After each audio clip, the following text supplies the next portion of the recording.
Afinal, o sensorial é mesmo arroz e feijão do trabalho com os bebês? Para que serve o trabalho do sensorial? Para quê? Quais são os benefícios que meu bebê vai ter se eu trabalhar com o sensorial?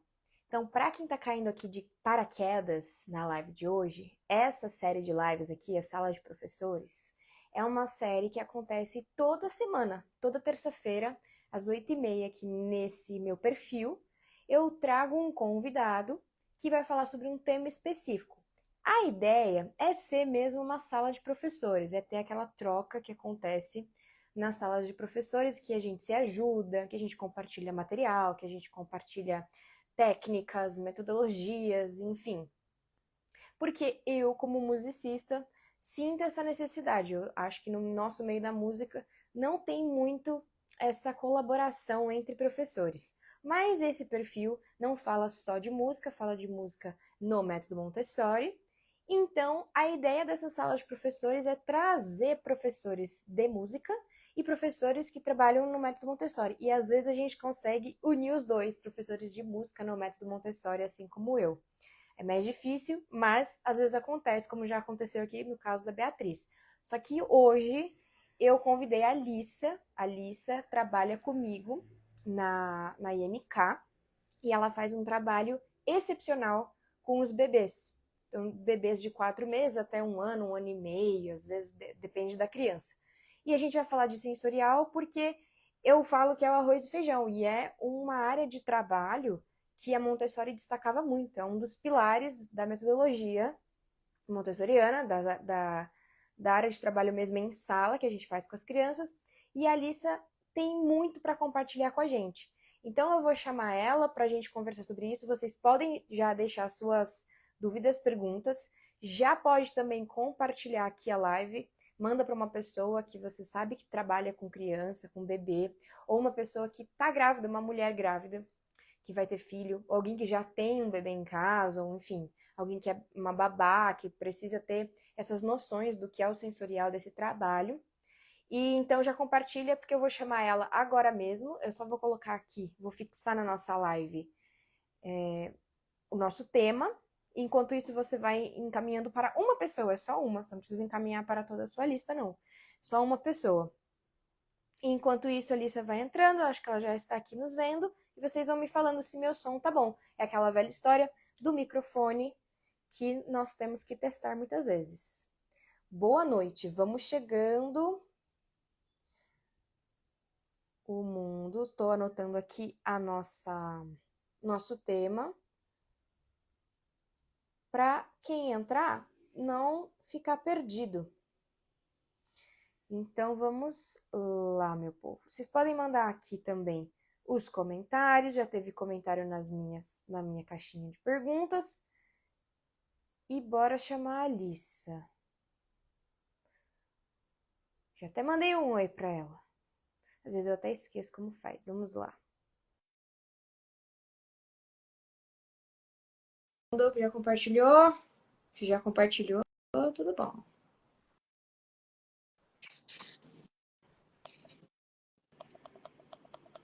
Oiê! Tudo bom, Ju? Tudo bem? E você, Lissa? Tudo ótimo. Como você tá? Tá de Graças a Deus, tudo bem. primeiro dia de férias. É isso mesmo? Segundo, Ah, é isso. Muito bom, Brasil. Aleluia. Já tô vendo que você tá aproveitando para fazer aquelas coisas de férias aí em casa, né? coisa que você não consegue fazer durante o ano letivo inteiro. Organizar a casa. Coisas que professoras nunca conseguem fazer. Professoras e mães, né, gente? Já é difícil para quem não, né? Como eu não tenho filho, imagina quem tem filho, gente. Eu não Exatamente. consigo imaginar. Isso, então eu tava aqui contando para o pessoal que tá entrando que você trabalha com os bebês e que você tem a formação de guia, né? Montessori, Sim, de primeira infância, do 0 a 3. É isso mesmo? eu tenho 3,6 e estou fazendo 0,3. Ah, então super completa, tá vendo, gente? Por que essa é uma pessoa especial para trazer aqui? Ó, eu sempre começo pedindo para o meu convidado contar um pouquinho da trajetória, porque assim a gente consegue entender por que a gente está falando desse tema. Então, a gente vai falar do sensorial, que é um trabalho que você já faz todos os dias, mas eu queria ouvir a sua trajetória para a gente entender melhor qual foi o seu caminho, o que aconteceu para você chegar onde você está e, enfim, tudo que você conquistou e o que você gosta de estudar e o que você gosta de trabalhar com as crianças. Bom, Ju, minha primeira formação não é pedagogia. Minha primeira formação foi direito. Eu tive uma filha bem novinha. Então, eu fui meio que pelo direito na impulsão, né? E com aquela cabeça meio que de vamos mudar o mundo no direito, né? E ao conforme a minha mais velha foi crescendo, a Mariane foi crescendo, eu fui percebendo o quanto que as escolas tinham déficits para muitas coisas, né? O quanto que era difícil a educação tradicional para as crianças que cada dia mais elas são mais espertas, mais inteligentes, elas são seres mais pensantes, vamos dizer assim, né? E aí eu fui percebendo que a metodologia tradicional era muito difícil para essas crianças dessa nova geração. E aí eu fui começar a estudar Montessori. Eu já tinha um pezinho no Montessori por ter estudado escola montessoriana, mas eu fui atrás por conta da minha filha. Quando eu tive minha segunda gestação, eu resolvi sair do trabalho e me dedicar integralmente à maternidade. E aí todo mundo sempre falava, minha, você gosta tanto de criança, você gosta tanto de educação. E eu tava fazendo algumas coisas com o Rodrigo em casa, porque eu tava em casa e porque a gente tava em pandemia. Então, meio que num homeschooling ali, fazendo atividades. Foi quando caiu a ficha e falou, cara, eu vou fazer pedagogia. E aí eu fui fazer primeiro a formação na SENSP, para depois fazer pedagogia. Eu comecei primeiro no Montessori para depois ir para pedagogia. Então, todo o meu caminho, toda a minha trajetória dentro da pedagogia foi no Montessori. Então, eu nunca tive numa escola tradicional ou numa escola Reggio Emilia. Então, toda a minha bagagem é dentro do Montessori, né? E eu trabalhava com as crianças mais velhas, com alfabetização. Só que aí, com um convite do Rodrigo, eu fui pro berçário e foi quando eu realmente me apaixonei por tudo, porque eu falei, é aqui que eu faço a diferença. Aquele sonho que eu tinha de mudar o mundo lá atrás, no direito, eu descobri que era ali no berçário que eu ia conseguir fazer isso. Porque eles são seres em formação, né? Ali é onde começa tudo, é a sementinha de tudo que a gente pode fazer. E são através das atividades sensoriais que a gente promove isso na criança. Sim. Eu gosto da sua trajetória, porque eu acho muito bonito esse pensamento de aqui eu não estou cumprindo o meu propósito, né? Ou poderia estar cumprindo, mas que você viu num lugar que você faz mais diferença, né? E eu acompanho o trabalho da Lissa. Então, para quem tá vendo, quem tá chegando agora, a gente trabalha junto, mas nem todo dia, né? Não é todo dia, mas eu acompanho o trabalho dela, então eu vejo o quanto que tem de dedicação e de amor, né? E quanto mais a gente se dedica, é porque a gente ama muito. Então, ali eu acho que você se sente mais realizada, né? Com Nesse certeza. sentido de estar cumprindo esse propósito que você se deu, né? Assim, sei lá, você se achou, enfim, no meio do caminho. Muito legal. E é legal isso que você falou de você já ter começado pelo Montessori, porque você já foi uma aluna Montessori. Muita gente nem sabe, né? Muito professor faz pedagogia e nunca ouviu falar. Muito vou falar. Esse é um diferencial também do, do seu trabalho, do seu currículo. Então, muito bom você ter começado. E aí você conheceu, você tá na IMK porque você já conhecia o Rodrigo ou a Érica? Rodrigo. O Rodrigo. Ah, A gente tá. fazia os cursos do Gabriel junto. Ah, pronto. Então, a gente já tinha muitas trocas, a gente fez trabalhos juntos. E a gente trocava muito, né? Informação, dúvidas. E o Rodrigo estava com o Arthur pequenininho. Uhum. O meu filho, o Rodrigo, já estava um pouco maior. Então, assim, o que ele estava passando já tinha passado. Então, teve muita troca gostosa. E nesse começo você conseguiu aplicar o que você estava aprendendo no SENSP, que é o Centro, né, de Estudos Montessori aqui de São Paulo. Você conseguiu aplicar isso em casa com o Rodrigo, com o seu filho Rodrigo? Sim, em casa, sim. Eu consegui aplicar porque ele estava mais ou menos na faixa etária, né? Então, dava certo. O que eu não consegui aplicar foi o 3,6 quando eu entrei no 0,3. A gente tem aquela coisa de tentar meio que ajustar os conteúdos de 3,6 para o 0,3. Só que é uma bagagem muito diferente, assim, é uma dinâmica muito diferente, né? Então, não dá para adaptar. Por isso que eu fui atrás da formação do 0,3, porque realmente são dois mundos muito opostos, assim, muito diferentes. Não é bem uma continuação, né? É, Então, assim, o que você faz no 03 é muito diferente do que você está fazendo no 36, porque as crianças estão em momentos muito diferentes, né? sim. Mas e como que foi isso pra você? Assim, eu imagino que é algo mais natural, porque você já foi aluna, então você tem essa lembrança, né? Eu não sei se fui aluna, mas a minha lembrança assim é como aluna, não é como alguém que está aplicando, né? Então é muito diferente. Exatamente, é muito diferente. É Como é muito que foi isso? Você diferente. aplicar com o Didi, como é No que foi? Então, com o Rodrigo e nas salas de 3-6 foi mais fácil, porque eu acho que a gente tem mais lembranças, né? Vamos dizer assim, a gente tem alguns trechos, alguns flashes mais fáceis de lembrar. Então, quando eu comecei, por exemplo, o Rodrigo estava numa fase muito sensível da alfabetização, ele estava com 3 anos, completando 3 aninhos, ele estava muito sensível na fase da alfabetização. Né? E não a alfabetização em si, não ler, escrever em si, mas os sons, entender como que funcionam as palavras, começar a falar. E ter um método, saber sobre o método faz totalmente a diferença, né?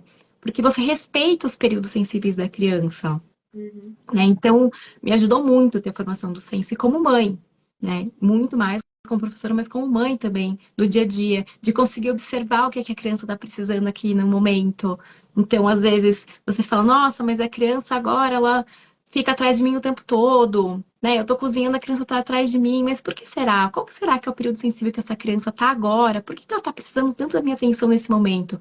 Será que é só a minha atenção ou ela tá precisando de desenvolver alguma coisa agora? Sim. É, e eu vejo muitas mães, você deve reparar isso também, que tem filho pequeno, assim, 3, 4 anos, e chega nesse período de férias e aí já fica meio enlouquecido, né? De pensar, o que que eu vou fazer com meu filho? Ele vai ficar enfiado no apartamento, não tem o que fazer e tal. E eu fico, gente, deixa ele participar da sua rotina, né? Tem toda essa troca. Como que era isso? Ele sempre participou da vida de casa? Claro, né? Eu acho que assim, a gente tem principalmente no Brasil, a gente tem uma cultura muito ruim de colocar a criança fora da rotina, né? A gente cria uma rotina para a criança. A gente não inclui a criança na rotina da casa. Então, desde o nascimento, desde o comecinho da vida da criança, a gente está ali montando uma rotina para ela. Então, ela tem que dormir num quarto escuro, não pode fazer barulho, tem que ficar ligando para os vizinhos para parar de fazer barulho, né? Se tem obra, você reclama porque tem obra. Aí a criança começa a engatinhar, você começa a montar um espaço só para ela, coloca um cercado para a criança ali, e você esquece que a criança, ela tem que ser incluída na rotina, né? Então, eu acho que é muito importante a gente começar a olhar para a criança como um ser humano mesmo, né? E não como alguém que está ali. Eles estão em formação, mas eles já são um ser humano, né? Então, a criança entrar na rotina da casa. Então, poxa, se a casa está toda aberta, se a casa está clarinha durante o dia, não tem problema aquela criança dormir no claro. Isso não vai, né? Não vai, trazer algum malefício para o sono dela. Muito pelo contrário, ela vai começar a entender dia e noite. Ela vai começar a entender que ela vai ter uma soneca, às vezes vai ter um ruído, vai ter um barulho, e tá tudo bem, ela consegue dormir. Então é respeitar essa criança dentro da rotina da casa, né? Então a criança começou a engatinhar, tudo bem, a gente tem que tomar alguns cuidados com algumas coisas, né, da casa, mas é conseguir trazer a criança para essa casa e não criar um espaço exclusivo para a criança. A criança tem que se sentir pertencente àquela casa, né? Então, poxa, você está cozinhando, seu filho já consegue ficar em pé com apoio, né, com segurança, poxa, pega uma torre montessoriana, coloca a criança ali junto com você, dá uma batata numa bacia para ela poder observar a batata, observar que a batata afunda na água, né? Então, assim, é incluir a criança na sua rotina e não criar uma rotina paralela para a criança. Sim. E tudo isso já é o trabalho sensorial, né? Acho que a gente às vezes não linka uma coisa com a outra, mas assim, essa rotina dela estar percebendo que é dia e noite, isso já é trabalhar o sensorial. Você não precisa ter ideias milaborantes. Acho que de vez em quando é Até a importante, questão do mas som no sono, né, Ju? De é, ouvir que existem os vizinhos, existe o cachorro, vai ter carro passando, vai ter o barulho e tá tudo bem, né? É o estímulo sonoro, só que ela vai entender que aquele momento ela tá dormindo, aquele momento é um momento de descanso, e mesmo com o estímulo sonoro ela pode dormir. é, é verdade. Senão também ela não consegue se adaptar, assim, né, àquele momento que. Porque se só fica barulho lá fora, ela não consegue nunca dormir, ela tem que aprender nesse estímulo, né? na- Aí você vai ter aquelas crianças que não conseguem dormir fora de casa, que não conseguem se adaptar. é, Então, é a criança, ela entrar na rotina do mundo, né? Então, quando sim, uma das coisas. a criança começa, por exemplo, a introdução alimentar, eu acho que é um dos maiores terrores dos pais por muitos motivos, né? Mas o maior de todos, eu sempre escuto, é a bagunça. Mas essa bagunça, ela é tão necessária e tão importante para a criança, ela está aprendendo tanto naquele momento de pegar um alimento, de tocar no alimento, de sentir a sua textura, não só o sabor, mas o cheiro, a cor, né? E assim, faz bagunça. Mas pensa que é um período tão curto da vida da criança que faz tanta diferença para ela, né? Né? É a bagunça para nós que vamos limpar, mas assim, que 10 minutinhos não vai mudar? Você vai limpar você não vai demorar mais do que isso para limpar, se você tá com uma criança só. Exatamente. Na escola é um pouco diferente, mas É, você acompanha nessa rotina, assim. eu vejo limpa a cadeira, limpa a mesa, limpa chão, mas mesmo assim é essencial, né? É um trabalho importante. E o que eu ia te perguntar? Ixi, já esqueci. No ao vivo é assim, eu não, no anoto eu esqueço. Você. Ah, lembrei. Você. O que você lembra da escola, do período que você estudou na Montessori? Eu lembro muito, Ju, de coisas da rotina, assim, sabe? Então, por exemplo, de conseguir limpar o chão quando molhava, Uhum, de poder montar os vasos de flor, de levar vaso de flor na outra sala.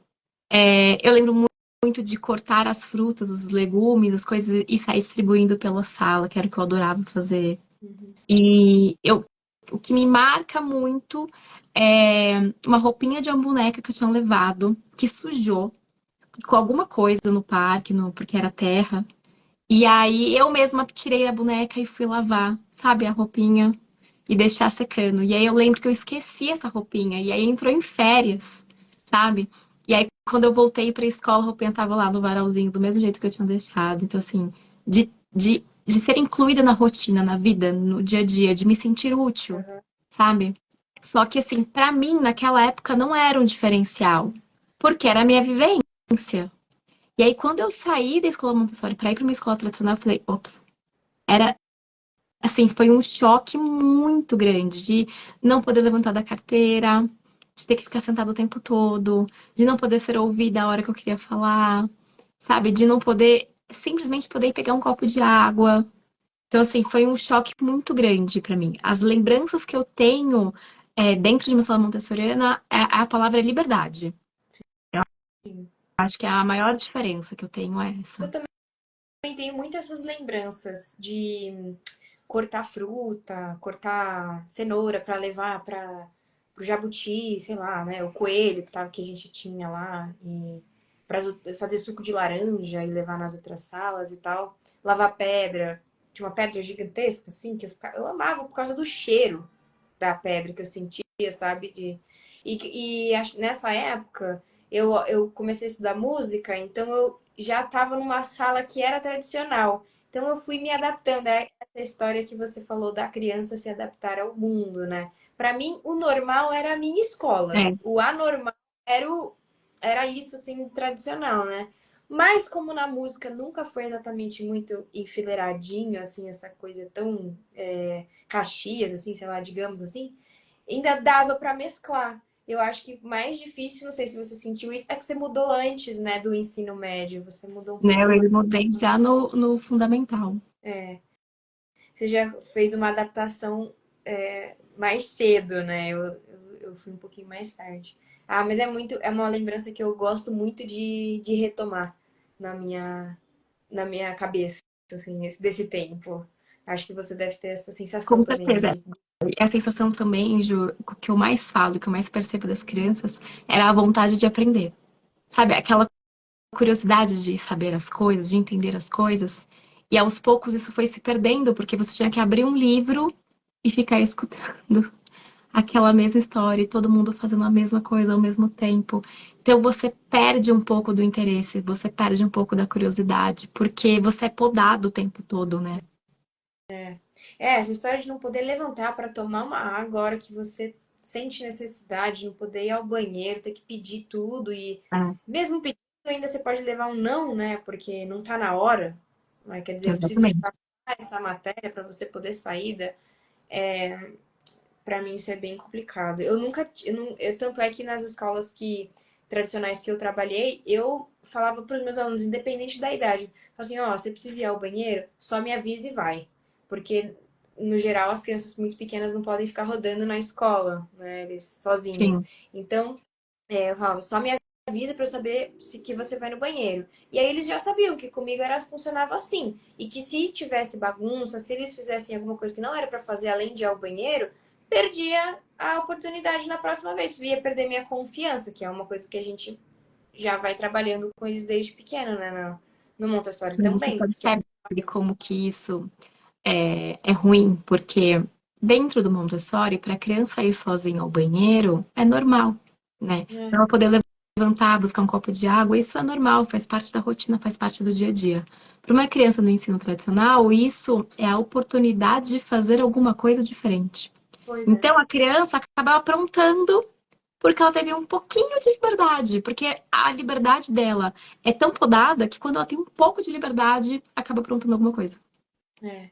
Já vai passear onde não tem que ir, já, né, faz uma coisa que não tem que fazer.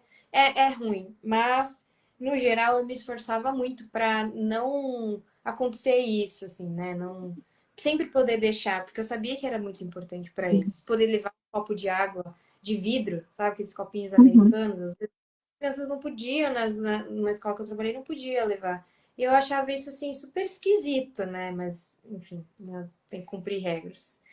Eu ia te pedir para você falar, Olissa, de o que foi difícil nesse seu trajeto, assim, nessa sua. O que você encontrou de desafio nesse seu percurso como professora montessoriana, ou nessa mudança de profissão, né, de carreira? Os pais. É muito difícil, Ju. Primeiro que é difícil, a primeira coisa mais difícil é entender o método Montessori.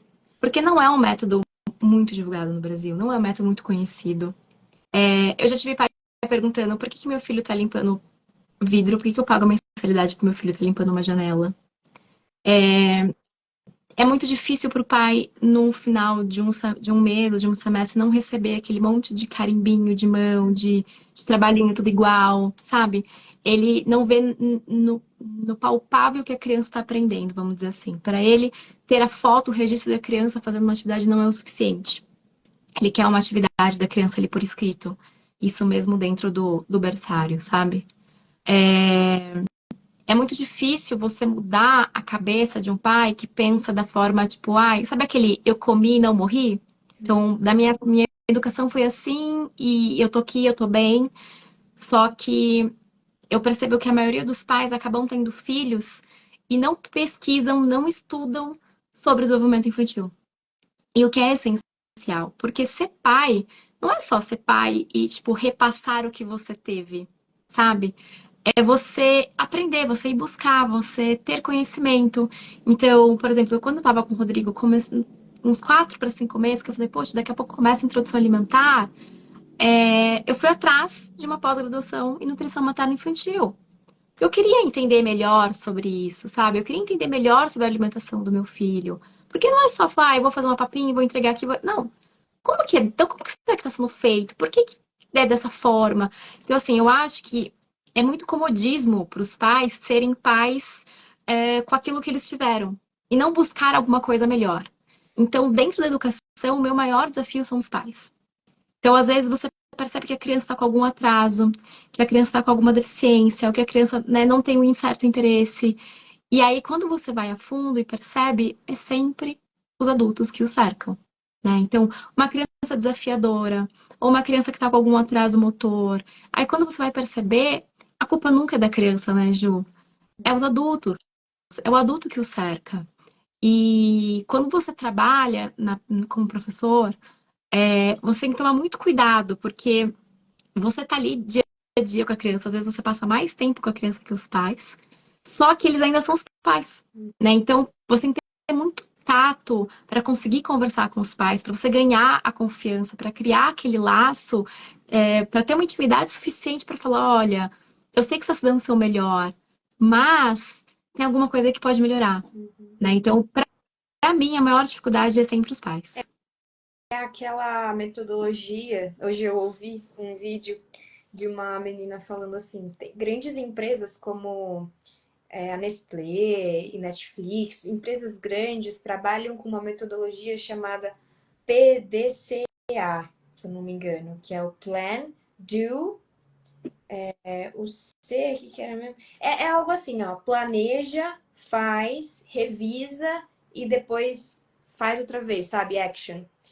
E basicamente eu falei, nossa, é isso que a gente faz como professor, e acho que é isso que os pais fazem também dentro de casa. Então, sempre tem uma coisinha que a gente pode melhorar. E como que essas empresas fazem? Elas vão, lógico que a gente não vai fazer dessa forma, a gente vai pesquisar e conhecer, mas elas estão, elas planejam e elas vão testando, sabe? Formas de melhorar aquilo que não tá tão bom, que isso mesmo a Fernanda escreveu. PDCA, Plan, Do, Check. É isso, é o check. Check e o action. Obrigada, Fernanda. Então, eles vão testando e fazendo. Com a gente é isso. Deu certo comigo quando eu cresci? Beleza, mas como que eu posso fazer? Porque hoje em dia já tem muita coisa diferente, né? Exatamente. Então, a gente sempre tem que buscar fazer o melhor, né? Porque funcionou comigo que vai funcionar com meu filho, afinal ele é outro ser humano, né? Acho que isso é que as pessoas, os pais passam batido. Eu também reparo isso nas minhas aulas. Você deve ter mais esse problema porque você tá lá todo dia, né? Eu acho, Ju, que assim, a gente tem que pensar que o mundo tá mudando, né? E ele tá mudando cada dia mais rápido. Ah, As informações chegam cada vez mais rápidas. Por mais que as crianças possam não ter acesso a telas, mas elas também acabam sendo mais rápidas porque nós estamos mais rápidos também, né? A nossa rotina é muito mais rápida. Se você parar pra pensar como era a rotina da sua mãe, da sua avó, é muito diferente da rotina que você tem hoje. E se a gente não atualiza também a forma de educar, não vai dar certo. Porque as crianças já não pensam da mesma forma, né? O raciocínio já é diferente. Então, ser pai, ser mãe também é estudar, né? Também não precisa se aprofundar como um educador, mas é procurar saber o que está acontecendo, o que, que você pode fazer de diferente, como que você pode ter um diálogo mais positivo com seu filho, né? Como que você pode estabelecer limites de uma forma respeitosa, como que você pode oferecer os alimentos de uma forma mais saudável, mais, né, mais nutricional. Então, assim, ser pai, ser mãe também é estudar. E também ser aberto a ouvir, né? Não é porque você é o pai e a mãe da criança que você está 100% certo. Óbvio que os seus princípios têm que ser respeitados e tudo mais. Mas a pessoa que está ali com o seu filho 24 horas, né? Assim, passa 10 horas do dia com o seu filho, com certeza ele observa coisas que talvez você não observe no dia a dia, porque ele tem um outro olhar, né? Então, saber escutar o que o pedagogo está falando é muito importante. E não é um embate, não é para falar, olha, você está errado. Muito pelo contrário, se está ali sendo falado, está sendo observado, é porque realmente aquele educador observou. É porque ele tem um carinho especial, porque ele tem um amor por aquela criança e que ele quer a melhoria daquela criança, né? à toa não é. Ele não vai Exatamente. perder o tempo dele comunicando algo que não existe ou que ele não quer, né? Que funcione. Algo a se pensar aí, quem é pai ou vai ser pai e mãe. E outra coisa que me mandaram na minha caixinha hoje é a seguinte pergunta: como que eu faço para estudar mais sobre o sensorial? Então, além, claro, a gente pode sugerir o método Montessori, você vai lá ler um pouco sobre isso e tal, mas quais outros caminhos a gente pode recomendar para esses pais colocar de uma forma fácil até na rotina deles? Primeira coisa, Ju, é estudar sobre desenvolvimento infantil. Então, cada etapa que a sua criança tá. Né? A gente tem uma tabela de desenvolvimento infantil mundial que fala mais ou menos sobre marcos de desenvolvimento da criança. Né? Então, quando ela começa a falar, quando ela começa a andar, ou quando ela tem que começar a rastejar, quando ela começa a sentar sem apoio. Então, é o básico ali, sabe? É dar uma lida naquela tabela de desenvolvimento da criança e você saber o que é esperado para aquela criança. Então, a criança começou a sentar sem apoio, o que eu espero dessa criança agora? E aí, a partir desses momentos que você começa a trabalhar um pouco sobre o sensorial. Tem que lembrar que sensorial, muitas vezes a gente fala sensorial e os pais pensam muito em sujeira, né? Em meleca. Faz parte também e é muito importante, aliás. Mas sensorial é tudo aquilo que trabalha com toda a parte sensória da criança. Então, o tato, o paladar, visão, audição. E começar a pensar, através da tabela de desenvolvimento, o que aquela criança precisa agora, né? Então, faz parte da criança, por exemplo, ouvir um som e seguir esse som. Tá dentro da tabela de desenvolvimento. Então, o que você pode fazer? Conversar com seu filho. Então, às vezes, brincar de esconde, conversar com ele, né, com alguma coisa na frente para ver se ele vai procurar. Conversar quando você está atrás da criança para ver se ela vai virar o rosto, né? Porque além do desenvolvimento, né, da audição, ele também está trabalhando o corpinho. Então, assim, virar o pescoço. São coisas muito simples que a gente consegue fazer através da tabela de desenvolvimento da criança, né? E por que é tão importante o trabalho sensorial? Principalmente nessa primeira infância, né, com os bebês. O trabalho sensorial, ele trabalha diretamente com o nosso cérebro. Então, cada vez que a gente tem uma sensação diferente ou escuta algo diferente, a gente está trabalhando com sinapses cerebrais. Quanto mais sinapse cerebral você tem, mais fluxo de raciocínio você vai ter no futuro. Então, mais questões lógicas. Então, a criança não é simplesmente, nossa, vou sujar a minha criança. A Ju já viu várias vezes crianças tomando açaí na minha sala, né? E o açaí na minha sala, no lanche, parece uma bomba atômica, assim. Aí tem açaí por tudo quanto é canto. Mas eu tenho uma criança que tá ali olhando pro açaí, tem outra criança que tá tocando e sentindo que ele é mais geladinho. Tem uma outra criança que tá cheirando, tem uma criança que tá passando essa textura diferente, arenosa no rosto. Tem uma criança observando a cor. Então, dependendo do desenvolvimento de cada criança, dependendo da etapa de cada criança, ela vai estar numa etapa diferente. Então, por exemplo, eu tenho uma criança muito mais velha, de 1 ano e meio, que é a Alice, que ela já consegue usar a colher. Só que ela percebe que o açaí na colher, ele derrama mais rápido. Então ela tem mais precisão nessa coordenação motora fina para levar a colher até a boca, porque ela sabe que se ela vira um pouquinho, ele é líquido, ele cai, né? Então eu já tenho uma outra criança um pouco menor, como a Antônia, que ainda não usa o talher, mas quer pegar com a mão. Só que ela percebe que quando ela pega com a mão, o açaí escorre pelos dedinhos. Então para ela é mais fácil ela ir com a boca até o açaí do que ela levar o açaí com a mão. Então isso é estudar o desenvolvimento infantil da criança, né? Então, saber cada etapa dessa criança em coisas muito simples. Você consegue trabalhar atividades sensoriais com seu filho durante a alimentação dele, né? Então, se você tá, por exemplo, agora em um período de férias e quer fazer uma coisa diferente, quer propor uma coisa diferente, você consegue fazer isso, né? Você consegue olhar dentro da tabela de desenvolvimento, ai, meu filho agora tá andando bem. Vamos começar a ver se ele começa a andar em superfícies instáveis. Você pode pegar um pouco de maisena e água. E aí você faz aquela meleca, né, newtoniana, que quando a criança pisa, tá líquido, mas quando ela para, fica duro. Então, para ela é uma descoberta super legal e você está trabalhando o motor grosso da criança ali também, Uhum. né? Para que você está trabalhando ali o tato da criança, dela observar. Você pode colocar cores diferentes, você pode colocar alguns animais ali, alguns bichinhos junto para ela tentar tirar e pôr, trabalhar a forcinha, trabalhar os dedinhos. Então, são coisas muito simples, mas que trabalham a criança por inteiro. Por isso que é tão importante a atividade sensorial, não só para os bebês, mas até acho que uns 6 anos por aí, as atividades sensoriais elas são fundamentais. Exatamente o que Montessori falava, né? Então, do 3, 6 ali, os materiais sensoriais, e aí depois disso começar a passar para os materiais de 2D, os materiais de superfície. Sim. Porque o tato ali é muito importante para a criança, né? A visão dela daquilo, dela poder pegar, olhar, tocar, virar, entender como funciona. Porque o cérebro trabalha de uma forma diferente, né? Sim.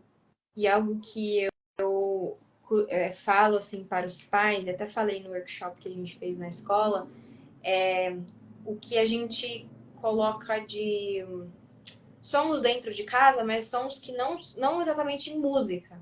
Então, o que seu filho tem ouvido? Também é o sensorial, não é a audição, mas o que ele tem ouvido de palavras, de até canções que as canções que são letras, né? São músicas com letras. Então, o que essas canções estão passando para eles? Como é o vocabulário de vocês? E prestar atenção nisso, porque também é um trabalho sensorial importante, porque isso daí fica na memória eterna, vai formando ele, né? A gente não pensa, mas nossa voz vem muito do que os nossos pais, nós que somos mulheres, né? As nossas mães. Os meninos copiam mais a voz dos pais. Então, esse é um outro trabalho sensorial que você pode prestar atenção. Você não precisa mudar ele, né, fazer diferente, mas só de prestar atenção no que você está falando e como você está se relacionando, a comunicação com o seu filho, já é algo que pode beneficiar a família toda, né? Não precisa ser mirabolante nem nada. E até a questão do escutar, né, Ju? Você vê que tem crianças que não sabem escutar, porque elas não são escutadas, né? Então, o escutar também é um trabalho sensorial. A criança entender que enquanto alguém está falando, ela está ouvindo, e quando alguém parou de falar, ela pode falar, é a vez dela. Então, é um trabalho sensorial também. É conseguir conversar com o seu bebê. Por isso que é tão importante as narrativas, né, com os bebês pequenininhos. Então, na nossa sala, por exemplo, a gente vai trocar fralda, a gente vai explicando, vai narrando mesmo, né? Para essa narrativa de um jogo de futebol. Então, ó, agora eu vou te deitar, eu vou abrir, vou tirar a sua calça, vou abrir o seu body. É narrar. Porque a criança, primeiro, ela vai entendendo o processo. Segundo, ela está aprendendo vocabulário, ela está adquirindo vocabulário. Ela está aprendendo a ouvir. Então, o trabalho sensorial, ele é o tempo todo. Ele não é uma atividade que você vai propor, que você vai ter que comprar 1000 coisas, preparar 1000 coisas. Não, a atividade sensorial é a rotina da criança. É isso. É isso, por isso que eu falei que era o arroz e feijão, que é o básico, tá lá todo dia, o dia inteiro ele tá aplicando isso, ele tá consumindo isso, né? Dessa forma, aliás, não tá consumindo sensorial, ele tá consumindo a partir do sensorial, né? Então por isso é tão importante. É, tem as atividades mirabolantes. Eu queria que você falasse da sua rotina, como que você planeja isso na escola? Eu sempre fiquei nessa curiosidade, cara, como que é essa organização da Lissa para pensar atividades, para pensar no que eles precisam. Você não precisa contar tudo, mas assim, por cima, né? Bom, dentro da MK, a gente trabalha com temas semanais, que é uma coisa que me dá um pouco de agonia. Se a Erika me ver, ela vai me xingar, mas eu tenho um pouco de agonia desses temas semanais, né? Só que dentro dos temas semanais, a gente tenta, dentro do mês, fazer com que esses temas sejam correlacionados, né? Então, eu vou trabalhar planetas. Dentro de planetas, a gente vai falar, no próximo semana, falar sobre astronauta. Na outra semana, a gente pode falar sobre sistema solar, sobre noite e dia. Então, a gente consegue relacionar um pouco das coisas. Então, já no comecinho do ano, eu tenho todos os temas que eu tenho que trabalhar ao longo do ano, né? Então, eu normalmente separo metade do ano, porque senão é muita coisa. E aí eu já tento desenvolver algumas atividades para aquelas semanas, né? E aí eu vou pegando a tabela de desenvolvimento de cada criança. Então, por exemplo, eu tô com crianças muito pequenininhas, que ainda não estão na fase de introdução alimentar, mas já estão sentando quase sem nenhum apoio ou que ficam de bruços. Então, eu penso em atividades que eu consiga trazer para essas crianças, para que elas consigam de bruço fazer aquela atividade. Ou se eu estou com uma sala mista, né? Uma parte das crianças estão ali ainda de bruço, mas eu já tenho uma parte das crianças andando. Então, dentro daquela atividade, dentro daquele tema, eu tenho que conseguir propor uma atividade que eu consiga fazer com que essas crianças que estão, né, quase sentando, ficar um pouco mais de prona, né? Ficar ali com a mãozinha segurando, mas que aquela criança que está andando também consiga participar daquela atividade, né? E aí, como eu estou dentro da sala, a atividade com meleca, ela é muito bem-vinda, né? Porque é difícil dos pais fazerem em casa uma atividade que a criança sai inteira suja. Então, a gente acaba propondo isso na escola porque é mais fácil fazer na escola do que fazer em casa, né? Na verdade, seria muito mais fácil fazer em casa, porque é uma criança só, mas é difícil dos pais acabarem propondo. Então, a gente acaba propondo na escola. No comecinho, tinha muito daquela coisa, meu, você é maluca, porque as crianças vão ficar todas sujas, porque dá um trabalhão. Juro que alguns dias os meus assistentes devem olhar pra mim e me odiar muito, assim. Mas é muito importante para o desenvolvimento delas. E conforme o tempo foi passando, é, a coordenação, a gestão foi percebendo o quão isso é importante, né? Porque dentro do berçário, Ju, as crianças são mais passivas do que ativas. Você vê isso nas aulas de música, né, por exemplo. É, os bebês, eles são mais pacíficos do que uma turma de 2 anos que já está andando e correndo por todos os cantos, né? Então, a curiosidade dessa criança de 2 anos, ela é maior naturalmente, né? O instinto dela de aprender já é maior. E no berçário, essas crianças, elas têm um pouco menos, elas têm a curiosidade, elas, quando começam a engatinhar, querem engatinhar, mas eu tenho que aguçar essa criatividade deles, essa curiosidade deles de aprender. E aí, se eu não trago essas atividades totalmente diferentes, é muito difícil fazer isso, né? Tirar ali a criança do passivo. Então, quando eu proponho uma atividade, eu tento sempre tirar aquela criança da zona de conforto dela, né? Então, assim, tentar tentar aguçar o máximo com que ela queira entender o que é aquilo, que ela queira explorar aquilo, que ela queira manipular. E aí não é coisas muito mirabolantes. Então, às vezes, é com utensílios de casa, muitas vezes usa um fouet, uma colher de madeira, né? O funil, mas com coisas que a gente tem em casa. Então, o sagu, a farinha, né, misturada com água, então a gente faz muita lama comestível, então só mistura ali a farinha, água, o cacau, que coloca os bichinhos. Depois, para as crianças mais novinhas, a gente põe uma bacia de água que ela pode mexer ali na lama, depois ela observa que aquela lama sai na água, né? Então ela percebe que aquilo ali limpa. As crianças mais velhas, a gente já consegue dar um borrifador para ela tirar aquela lama do. Então, assim, eu tenho que planejar não só a atividade da semana com o tema, mas tentar colocar cada desenvolvimento de cada criança ali naquela atividade. Sim.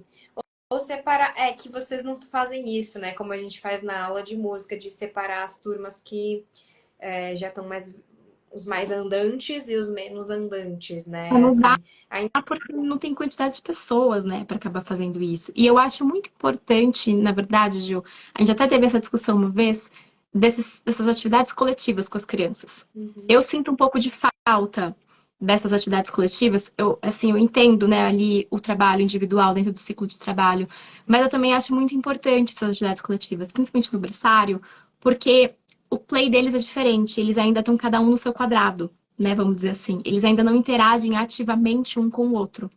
Quando a gente está numa atividade sensorial, porque a gente coloca ali o tapete, delimita o espaço às vezes com papel, então a criança sabe que a atividade está ali naquele espaço. Ela não sai andando por aí com a atividade, né? Ela sente, eles já entendem isso. E aí o menor, ele tá observando o maior. Então, por exemplo, eu tenho uma criança pequenininha que tá ali com o cavalinho na lama e com a bacia de água, mas ele tá observando que o mais velho tá esguichando água e que aquela água também tá limpando, mas que o movimento é diferente, que ele tem um instrumento diferente ali. Então, na hora que ele pegar aquele instrumento, talvez ele consiga fazer mais para frente com o refinamento, né, da coordenação motora. Então, essas atividades sensoriais coletivas são importantes também, porque é através da observação que eles acabam aprendendo, né? E no berçário eles ainda não são muito ativos um com o outro, né? Então, dessa forma, a gente consegue fazer com que eles sejam um pouco mais ativos um com os outros, eles vão aprendendo mais. Né? Então, às vezes, aquele pequenininho, ele vê que tem um objeto diferente na mão daquele outro amigo, ele tenta engatinhar até lá. Ele tenta olhar aquele objeto, às vezes ele não consegue manipular, mas ele tá ali observando. sim. E já é diferente da sala de 1 a 3, por exemplo, que mesmo eles estando no individual, às vezes vem um mais velho e fala assim, ah, deixa eu te ajudar, isso aqui não é assim que faz. É, Já estava lá observando no estágio, vi isso inúmeras vezes acontecer. Daí eles começam a trabalhar juntos. É um trabalho individual, só que um tá aprendendo com o outro, que é esse esquema que você propõe na sua atividade coletiva. Porque os bebês ainda não conseguem fazer esse movimento de ajudar, cooperar com o mais novo, etc., né? Que às vezes precisa. E os mais velhos já fazem. Então, realmente, tem que ser uma proposta mesmo de todas as idades, né? Isso é muito sim. interessante. Eu chego, às vezes, lá na escola e já, quando vocês fazem lá fora, né, alguma atividade, eu chego, a bomba já foi solta, já tá todo mundo com a cor diferente, já tá todo mundo melecado. Acho ótimo. E eles nem se preocupam, né, com isso. A gente é que fica neurótico Na ai, tá limpeza. com açaí na testa, no cabelo e não sei o quê. E eles não estão nem. Então, na verdade, já tem algumas crianças que acabam tendo um pouco mais de sensibilidade, mas porque elas acabam não sendo expostas a isso, né? Só que com o tempo isso passa, né? Com o tempo isso vai passando. E é muito importante nessas atividades sensoriais. Eu tenho muitos pais que falam, ai, meu filho não come isso, não come aquilo, não gosta disso, não gosta daquilo. Eu falo, mas ele toca essas coisas? Não. E a gente tem que tentar lembrar que a mesma parte neural que cuida do nosso tato é o que cuida do nosso paladar. Então, se a criança não consegue tocar uma determinada textura, ela não vai aceitar aquela textura dentro da boca, né? Se a criança não consegue fazer o movimento de pinça, de pegar um alimento pequenininho com os dedos, ela também não vai saber lidar com aquele alimento pequeno dentro da boca, né? Porque é a mesma parte, são as mesmas sinapses cerebrais que cuidam. Então, é importante esse toque da comida. Então, às vezes, os pais ficam lá colocando a comida na boca, colocando a comida na boca, a criança começa a recusar, vira o rosto de um lado, vira o rosto do outro, e chega na escola, come tudo. Porque quando ele senta ali na escola, ele é o protagonista. É ele e o prato dele. Não tem ninguém ali enfiando uma colher, sabe? Ele, a primeira coisa que a criança faz quando ela senta na mesa do berçário, ele olha o prato dele, ele toca no que ele quer tocar, ele cheira, ele pega, ele passa no cabelo, ele passa no rosto, ele dissolve, né, o material, ele começa a amassar. Então, assim, ele tem um contato, ele é o protagonista da comida dele. Aí o segundo momento, quando a gente começa a perceber que a criança não tá comendo, que ela tá assim, só ali realmente, né, no desenvolvimento sensorial, a gente pode ofertar. Mas a gente também oferta de outra forma, né? Então a gente até pega na colher, ou a gente pega o alimento na mão e deixa na frente da criança. Ou a gente começa a comer junto com a criança, para ela perceber que aquilo ali era para comer. Então a criança começa a comer muito melhor na escola, não é só porque ela tá vendo os outros amigos comerem. Tem essa questão também que acaba, né, instigando, mas é porque ela acaba sendo a protagonista da alimentação dela. E isso é muito importante. Como que você vai querer comer uma coisa que você não sabe o que é? Que você não toca, né? Então, se eu não posso tocar, por que eu posso comer? Não faz muito sentido, né? É, É meio literal para a criança. Então, se sua mãe fala, você vai colocar a mão na comida, e a mãe dá aquele tapinha, não, não mexe. Mas se eu não posso mexer, por que eu posso comer? é. Se eu não posso pôr a mão, por que eu tenho que colocar na boca? Não faz muito sentido, né? E a Ela nem, criança não é literal. não, e ela nem consegue pôr na boca, porque se ela não pode pôr a mão, como que ela vai levar a boca? Eu tenho que esperar a minha mãe me dar na hora que ela quer. Não, não na hora que eu tenho fome ou que eu tenho vontade de. Crianças que chegam um pouco mais velhas na sala, às vezes elas chegam com a mania de a comida chega e ela começa, tipo, balançar os braços, sabe? Assim, do tipo, você não vai vir me alimentar? Parece passarinho, né? A gente brinca às vezes que parece um passarinho, porque ela fica assim, batendo as asinhas, tipo, esperando que alguém venha dar o alimento. E aí é um trabalho, é um retrabalho, né? Porque aí a gente tem que ofertar aquele alimento, esperar que aquela criança entenda o movimento de se alimentar, né? Então a gente começa, oferta na colher, aí começa a ofertar na mão, aí entrega na mão da criança para ela entender esse movimento de colocar na boca. É um retrabalho, é uma reintrodução alimentar. Muitas vezes os pais não sabem fazer isso, né? Outro dia você estava me contando que estava colaborando com uma mãe para fazer a introdução, ou que você vai fazer a introdução, né? Você estudou isso, não estudou? Estudei. Sobre nutrição também? Não. Sim, Nutrição? fiz uma pós-graduação de nutrição materno-infantil, Ah, isso que fala mesmo. sobre principalmente sobre os 1.000 dias de alimentação. E aí eu estudei, eu tentei me especializar no BLW, que para mim foi o que mais chega próximo de Montessori, vamos dizer assim, né? Que é a criança poder se alimentar, né? Então é você conseguir servir os alimentos para a criança de uma forma que ela se alimente sozinha, que ela não precisa ser alimentada. Né? Então é você saber cortar um alimento, não é simplesmente pegar o alimento e dar na mão dela, mas saber as texturas que você pode dar, o ponto de cozimento de cada coisa, como ofertar cada coisa, como ofertar em cada momento. Então tem pais que às vezes chegam na escola e vê uma criança ali de 7, 8 meses com uma coxa de frango enorme na boca e fala, meu Deus, essa criança vai engasgar. E aí você olha para ele e fala que a maior parte dos engasgos são com líquidos e não com pedaços, na verdade, né? Então, é um trabalhinho de formiguinha, assim, né, Ju? Mas, por isso que eu falei, eu me apaixonei pelo berçário porque eu percebi que é ali que eu tô fazendo a diferença, sabe? Em todos os quesitos. Então, assim, a introdução alimentar, às vezes, é um ponto de muita insegurança dos pais. Porque os pais têm muita insegurança da criança engasgar, né? E aí a gente começa aquele trabalho de que a criança ela tem que ter autonomia. Então, se a criança não consegue levar o alimento até a boca e fazer essa parte da mastigação, as chances dela engasgar, de fato, é muito maior no futuro. Então, se você só fica ali na participativa, só dando, só dando, só dando, a criança não trabalha a musculatura. Então, ela vai ter muito mais chances de engasgar, ela vai ter muito mais problema, né, de fono mesmo, de fala, de mastigação, da dentição. Então, são muitos quesitos que a criança acaba perdendo por conta da introdução alimentar, ali no medo dos pais, né, de acabar sempre batendo o alimento, quebrando os alimentos. E fora que a grande chance da criança ela acabar tendo uma seletividade alimentar severa no futuro, né? Eu vejo isso com meu sobrinho também. Teve muito isso, ele ficou bem seletivo, e daí entra aquele trabalho de TO, de De fono. fono. Ele tá com 6 anos, então tem que passar por isso, mas porque eu vi que quando ele era bebê, tava dando na boca. Assim, eu não entendo, não sei as questões mais íntimas, né?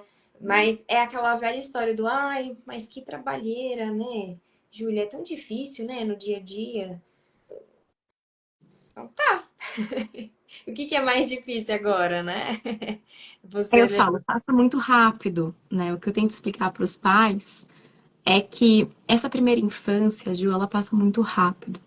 Então, às vezes, pode parecer que é um trabalhão ali no é, momento, né? Teve vezes da introdução alimentar do Didi, meu, quando eu dava abacate pra ele, parecia que tinha soltado a bomba atômica na minha casa.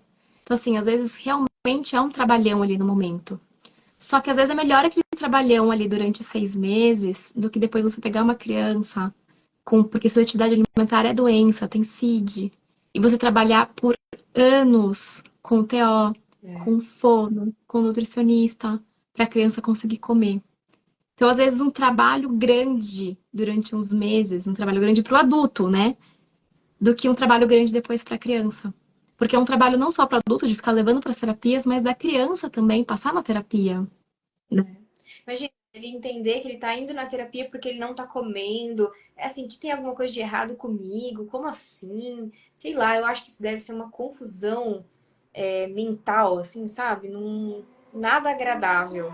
Então, enfim, deixar a preguiça de lado, né? Já que teve filho, fazer o melhor de si pra ele ser melhor, né?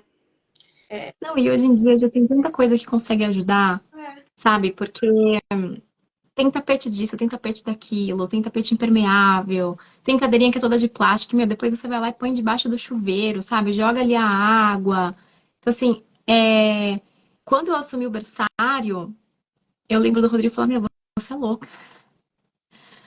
Porque as crianças estavam saindo das refeições, assim, de uma forma que era, tipo assim, tirava foto pros pais e falava, meu Deus, o que que aconteceu?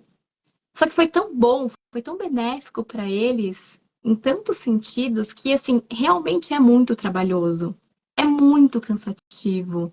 Mas é tão bom, sabe? E assim, para mim vai ser para sempre, né? Não vai ser só um pouco, porque sai criança, entra criança, sai criança, entra criança. Mas depois eu ver uma criança sentadinha ali na outra sala, comendo com os talheres de uma forma tão positiva, tão independente, sabe? É tão gratificante que todo aquele trabalho que eu tive lá atrás realmente compensa, sabe? vale a pena mesmo. Ainda mais que você tem a ajuda das meninas, né? Das assistentes que colaboram, elas também estão lá participando, ajuda a limpar, ajuda a montar a rotina e tudo mais. É, vale a pena. A E gente sim, dá pra você ter o time entendendo, né, o propósito ali. é isso. E acho que o seu time faz um excelente trabalho junto com você, assim. Eu vejo as meninas, você agora entrou de Sim. férias e elas estão lá, assim, mantendo firme e forte. Exatamente. Do mesmo jeito, né? Isso é muito legal. Porque quando você tem um time que trabalha junto com você, que faz as coisas acontecerem, se torna mais leve, Ju. Por mais que seja um trabalho pesado, fisicamente dizendo, se torna mais leve, porque todo mundo tá junto, né? Não tem aquele martírio de ficar explicando porque tem que ser feito, porque tem que fazer, porque não, tá todo mundo na mesma engrenagem, no mesmo barco, remando pro mesmo lado.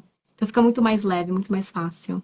É, você E faz. isso é uma das coisas importantes que, desculpa, Ju, mas que você falou no começo agora, de a gente não ter trocas, né? Porque realmente a gente acaba não tendo muitas trocas porque a gente não tem muito tempo. Mas uma das coisas fundamentais desse ano para mim, 2024, foi conseguir ter trocas com a minha equipe. Então, às vezes, nem que seja 15 minutos, né, numa noite, numa quinta-noite, ou num sábado, ou num domingo, 20 minutos, 30 minutos de conversa. De falar, e aí? O que que tá bom, o que que não tá bom, o que que tá ruim, o que que dá pra melhorar, o que que pode ser feito, o que que você acha, né? E as meninas trabalharem juntos, então trazer novidades, trazer atividades, trazer ideias, arrumar as coisas da sala de uma outra forma, então isso faz muita diferença. É, o adulto que sempre está em preparo, né? Ele sempre está observando, porque a Alissa também não está o tempo inteiro, 100% na sala, que ela não consegue observar todo mundo. Ela tá no trocador, dando banho em alguém, trocando alguém, ela tá preparando outra atividade, ou ela saiu para pegar um material e tá voltando da sala. Então, existe um momento de troca de turnos que cada hora uma tá observando. Então, e as perspectivas, né, que são diferentes. Que tem que ser, tudo bem, nós estamos indo no mesmo caminho aqui, mas temos as perspectivas de eu tô olhando para cá, eu olhei e vi lá um negócio diferente que acho que dá para agregar. Eu acho super importante essa troca de vocês, afinal, vocês estão com as mesmas crianças no mesmo barco, né? Você falou, o barco é esse. E, Exatamente. e o trabalho do adulto preparado que vocês fazem também com os pais, né? Que não é só com eu tô na sala com a criança, tô ajudando a criança, mas eu também tenho que educar um pouquinho meu pai, que acho que todo professor passa um pouco por isso. Eu também tenho que fazer esse trabalho um tanto, um pouco, talvez menos. Às vezes eles não entendem muito o que eu faço, mas você que tá o dia inteiro tem essa. Acho que eles cobram mais um pouco, né? Tem uma cobrança assim maior de por que tá sendo feito assim. E aí essa parte tua de professora e de profissional de falar, olha, eu também tenho minha experiência como mãe, minha experiência como professora, e é assim que a gente vai fazer. E ouvir também o relato deles. Tudo é uma troca, né, de perspectivas. Com certeza, Gil. Eu acho que a questão dos pais é o que a gente conversou. Quando os pais começam a ser um pouco mais abertos e a entender que não é uma batalha, né? Não é o certo e o errado, porque você acaba tendo pais assim, né? Que acham que é uma batalha, que é um cabo de guerra entre a escola e a casa. E não é. Na verdade, os dois têm um interesse em comum, que é a criança, é o bem-estar da criança, né? E é o que eu falei, às vezes a gente estudou um pouquinho mais sobre aquilo, a gente entende um pouco mais. Do meu lado ainda tem a questão, né, de ser mãe de dois, de ter passado por coisas, né, já tô com uma filha de 18 anos, então eu já passei por todas as etapas ali da educação infantil, do adolescente, de conseguir entender um pouco melhor como funcionam as coisas e eles saberem ouvir, né? Então, às vezes, eu brinco que no berçário a adaptação é dos pais, né? Não existe adaptação de bebê. Porque se os bebês estão bem, assim, Ju, se eles estão de barriguinha cheia, com sono em dia, com a fraldinha trocada, tá tudo bem, sabe? Eles se apegam muito rápido. Eles ainda não têm aquela identificação de pai e mãe, né? Eles têm a identificação do cuidador. Então, a pessoa que tá dando carinho, que tá dando amor, eles se sentem acolhidos e tá tudo bem, né? A gente tem a adaptação dos pais. E às vezes o que o pai tá precisando não é de acolhimento. Às vezes o pai tá precisando de um abraço. Às vezes as coisas não estão tão legais em casa, e aí tem aquela insegurança da criança também realmente fazendo uma adaptação, e aí mexe com tudo. Então, às vezes, o pai só precisa de um abraço. Sim. Né? Às vezes o pai precisa só de um ombro para escutar. Então, às vezes, acontece, eu acho que não tá dando certa adaptação, porque a criança tá agitada, porque a criança é isso, porque a criança... Mas e você? Você tá bem com essa adaptação? Você está se sentindo segura com isso? É o que você quer nesse momento? Porque seu filho sente aquilo que você sente. Né? Então, às vezes, a criança passa o dia inteiro bem na escola, Ju. Aí chega em casa e fala: não, a criança não dormiu, a criança não ficou bem, a criança é isso, a criança é aquilo. Mas ficou excelente na escola. Mas como que estava o adulto em casa? Né? Como que foi aquele adulto dentro de casa? Como que foi a recepção da criança quando saiu da escola pelo aquele adulto? Como que ele estava se sentindo com, né, a criança estar bem em um outro lugar, com outros cuidadores? Eu fiquei hoje muito feliz de ver o Miguel super bem na aula, assim, e acho que foi a primeira vez que eu percebi ele num, numa alegria, assim, numa curiosidade, você não parava de sorrir o tempo todo. Eu falei, cara, tu tá bem, né? Que bom que você tá bem. E ele entrou há pouco tempo, assim, né? Fez Então, as crianças, elas acabam criando vínculo, obviamente, comigo, porque eu que faço adaptação. E aí os pais querem meio que ficar numa exclusividade com aquela criança, né? Só que a parte mais importante da criança é ela estar bem independente do adulto que esteja, porque o adulto não é o protagonista da sala, né? O protagonista são as crianças. Então, às vezes o pai pergunta, eu pego a criança, recebo a criança, coloco a criança na sala, e às vezes eu me ausento da sala. E o pai fala, mas a criança tá lá dentro, por que que você tá aqui fora? Porque ele tá ali, ó, bem. Ele não precisa da minha presença física, ele precisa entender que a minha presença é igual à sua, ela vai e volta. Ele precisa estar bem sozinho, né? A criança precisa estar bem com ela mesma, a segurança dela tem que ser ela, né? E às vezes os pais não percebem muito isso, né? Eles querem que fique ali com o adulto o tempo todo, que fique aquele adulto de vínculo. Óbvio, eles acabam criando um pouco mais de vínculo com um dos adultos, acaba tendo um pouco mais, né, de proximidade, assim como a gente, a afinidade que ela cria com a pessoa. Mas aquela criança, ela tem que estar bem sozinha, ela tem que estar feliz, que nem você disse do Miguel hoje, ele tem que estar ali dentro da sala por ele mesmo, né? Por ele conseguir estar bem ali na companhia dos amigos, ele por ele, né? O comecinho da adaptação é difícil porque eles realmente ficam muito apegados, né? Então fica aquela criança, né? No começo desse semestre foi loucura, porque eram 7, e aí eram 7 em cima de mim, assim, de uma forma que eu tinha que ficar. Mas com o tempo eu tenho que me ausentando, que a parte mais importante, o meu papel mais importante é fazer a criança ser feliz com ela mesma sozinha, sem a minha presença. Né? Que ela tenha a curiosidade de manipular os materiais, que ela tenha vontade de aprender por si só. E não porque eu tô ali. E eu pensei justamente isso. Eu vi ele feliz, vi ele super participativo. Eu pensei que, caramba, que coisa boa. Aí eu percebi, e a Alissa não tá aqui, né? Ela já entrou de férias. E ele tá super bem. Olha que coisa excelente, assim. Quer dizer, ele já conseguiu fazer, tirar esse vínculo grande que ele tava de você e passar ali Uhum. pro ambiente, pra ele, pra estou na minha rotina. E tá tudo bem. Eu tô bem, né? A Alissa não tá aqui, mas eu tô bem. Que bom. Isso. E essa previsibilidade, é o que você falou, é a rotina. Então, como que a gente cria confiança dentro de uma criança tão pequena, né? De um bebê? A rotina. A previsibilidade do que vai acontecer. Então, as crianças, ela entram, não é uma rotina, né, engessada, mas é uma rotina de previsibilidade. Então, ela sabe que ela vai chegar na escola, ela vai ser recebida, ela vai para a sala, vai ficar um pouco com os amigos no ciclo de trabalho, ela vai trabalhar, ela vai para o lanche, aí ela vai ser trocada, ela vai para a soneca, da soneca ela vai brincar. Então, a criança, ela tem a previsibilidade, não é uma rotina de horário fixo, mas é uma rotina de previsibilidade. Então, ela se sente confiante e segura porque dentro da rotina ela é independente e autônoma, né? Ela consegue fazer, ela consegue já entender, ter assim a noção do que está acontecendo ali. Então, eu tô acabando o lanche, eu sei que eu vou trocar e eu vou dormir. Isso é muito importante para eles, né? Sim, até a gente tá falando aqui dos bebês, né, do berçário, mas isso acontece, isso também é tão importante quanto para os mais velhos, até pra gente que é adulto, porque muitas vezes eles perguntam assim, às vezes no meio da minha aula, ele tá lá e de repente alguém fala, ah, meu papai, minha mamãe, começa a chorar. E eu falo, olha, lembra que a gente termina a aula de música, depois você vai pro play, depois você vai almoçar, e aí o papai vem.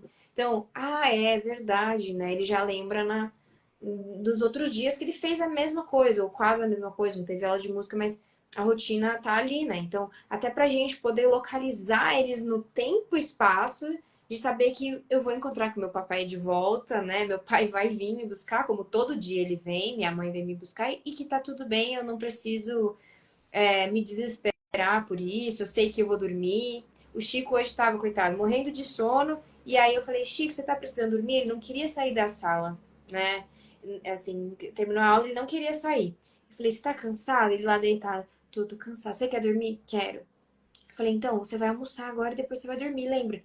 Aí ele levantou e foi, porque assim, É a realmente previsibilidade. ele já sabe que aquilo que eu tô falando é verdade, porque ele já passou por isso outras milhares de vezes, né? A previsibilidade dele já entendeu isso. Sim. Olissa, eu sei que você tem criança em casa, então não vou ficar te segurando muito. Mas a gente falou aqui de algumas questões de atividades de sensoriais que está no dia a dia, que está na rotina, que está na vivência das crianças e dos bebês, principalmente. E nós não conversamos disso no particular, assim, mas não sei se você separou alguma coisa, de alguma dica, assim, ou alguma atividade mais. Se alguém quiser fazer uma atividade mais elaborada, que você já fez, deu super certo, as crianças gostaram, ou alguma dica do que não fazer também, também serve. Eu acho que agora está no verão, né? Então, uma dica que eu dou para mães até 2, 3 anos, tem aquelas, sabe aquelas piscininhas infláveis? Um pouquinho mais altas, assim, inflável mesmo. Tem uma piscina dessa, mas não para encher de água para ela poder brincar. Uma piscina dessa para atividade sensorial. O Didi tinha uma piscina dessa só para atividade sensorial. Então, assim, ela tava suja de tinta, tinha comida, tinha resto de tudo, assim. Tava horrível a piscina. Mas era uma atividade, era como a gente mora em apartamento, eu tinha que delimitar o espaço da criança, que é o que eu faço com as crianças no berçário ali, com o tapete, ou às vezes com o papel pardo. É delimitar o espaço da criança, porque facilita a vida dos pais, né? Tendo essa piscininha, você sabe que aquela meleca, aquela sujeira, aquela atividade que você propor vai estar dentro daquela piscina. Então, você já faz o acordo com a criança ali. Mesmo o bebê que não fala, né, tá engatinhando e tal, a criança tentou sair, você coloca de volta. E aí pergunta, você terminou a atividade? Você quer sair? Se ela continua brincando, é só você ir colocando ela de volta na piscina que uma hora ela vai entender que aquela atividade tem que ser feita ali dentro. Então, a primeira coisa, qualquer atividade que você for fazer, pega uma piscina. Não precisa ser uma piscina muito grande, não precisa ser uma piscina cara, não precisa... Não, pega uma piscininha dessa super simples. Tem uma piscininha inflável em casa, mesmo para que você poder pintar, né? E tem muitas atividades que a gente consegue fazer, Ju, no dia a dia, assim, né? Só que uma atividade muito legal para fazer o tempo todo com as crianças são as tintas comestíveis, porque elas são super simples. Então, nada mais é do que água, farinha e algum alimento. Então, você pode pegar ou a farinha ou o amido, né? Então, você pode bater beterraba, fazer um suco de ali, tá? Bate a beterraba com água, engrossa com a farinha. Pega o espinafre. Por quê? A criança vai poder tocar, ela vai acabar sentindo o cheiro do alimento. Se for pra boca, não tem problema, totalmente atóxico. Né? Se pinta o rosto, se pinta o corpo, tá tudo bem. E ela tá dentro da piscina, né? Você pode fazer a mesma coisa, quer deixar um pouco mais líquido, faz com cacau e aí faz uma lama comestível, né? Que as crianças amam brincar com isso. E aí, dependendo da fase etária que tá a sua criança, você consegue já ir trabalhando o vocabulário. Então, os nomes dos animais, coloca os animais da fazenda ali, aí você fala, olha, o porquinho tá sujo, vamos limpar o porquinho e põe ali na água limpa. A criança vai começar a observar o que é limpo, o que é sujo, como que se limpa, que a água é limpa, que quando ela volta, né, pra meleca, ela suja de novo. Então, se a criança é um pouquinho maior, consegue usar o borrifador, você consegue utilizar o borrifador. Se a criança já tem um pouquinho de destreza, você consegue colocar uma esponjinha ali para ela limpar. Então, são atividades simples que você com certeza tem na sua casa, né? Porque é farinha ou amido, água, qualquer tipo de alimento, então uma beterraba, uma cenoura, um espinafre.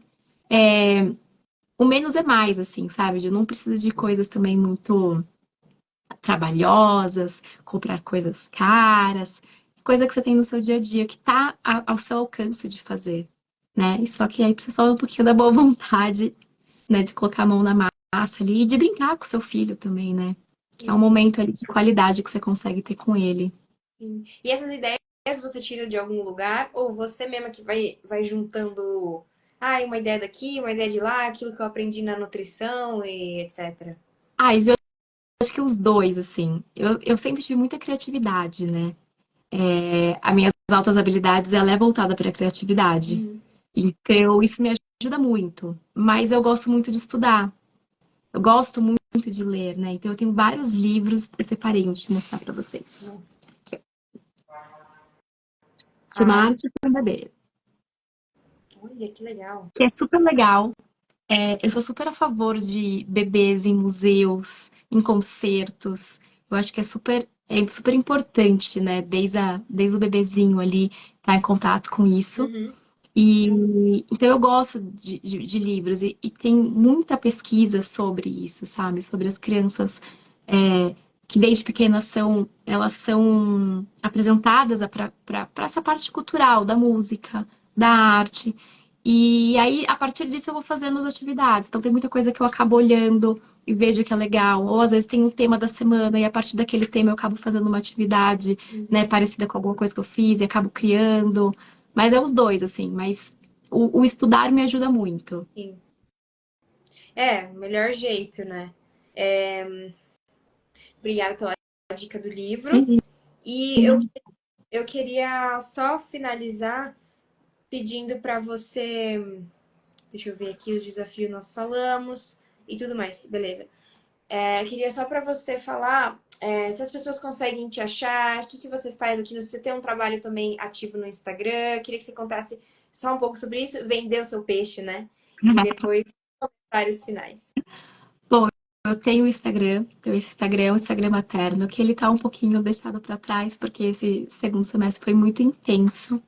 Então tá difícil conciliar a vida, né, de pedagoga com mãe, com dona de casa, com influenciadora digital. Mas só para as pessoas entenderem, o Instagram ele começou por conta da nutrição do Didi. Então, quando eu comecei a fazer a nutrição materno-infantil, eu tava com o Rodrigo pequenininho, e aí eu fazia os pratinhos e todo mundo falava, nossa, que legal do curso, né? Então, poxa, meu, posta, abre um Instagram. E aí esse Instagram foi criado para isso. Foi para passar, era um diário alimentar do Didi. E eu acabava postando a nossa rotina, o nosso dia a dia. E aí, por ser uma rotina um pouco diferente, né? Estudando pedagogia, né? Uhum. Tendo ali o lado Montessori, aí as pessoas observavam que a educação do Didi era uma educação diferente, né? Que ele fazia coisas que outras crianças não faziam na idade dele. Então, assim, o Didi com 1 ano e meio tava ali me ajudando a lavar louça, ou tava cortando sua própria banana. Ele tinha uma pia pequenininha que acabava, né? As pessoas ficavam super interessadas. Como uma criança tão pequenininha tem uma pia? Por que que ele utiliza o copo de vidro? Por que que ele tá lavando louça? E aí foi crescendo o Instagram por conta disso, porque eu acho que era uma maternidade diferente, uma maternidade real, né? Que não é aquela maternidade ilusória, que você olha e fala, nossa, eu queria que fosse assim, mas nunca vai ser, Uhum. né? Então eu acho que é um pouquinho disso, assim, é tentar trazer essa maternidade para a realidade menos cansativa, né? Mais prática e mais real. E é que colabora mais com a educação, com a vida das crianças, né? Porque também Sim, você posta e eu sei que muita gente copia, se inspira e vê que dá certo. Poxa, se a Alissa que faz tudo isso consegue ainda chegar em casa e fazer, vou fazer também. Vou tentar também. Acho um trabalho sensacional. É importantíssimo a gente colaborar nesse sentido. Muito bem, muito obrigada pela obrigada, Ju. história, seu trabalho. Eu super te admiro. Acho que é, Ah, recíproca é verdadeira. é um trabalho muito lindo que você faz. E conte comigo sempre, tá bom? Estou aqui só Obrigada, Ju. e você conta comigo sempre. Obrigada, Juju. Uma boa Beijo noite. em todo Boa mundo. noite. Tchau, tchau.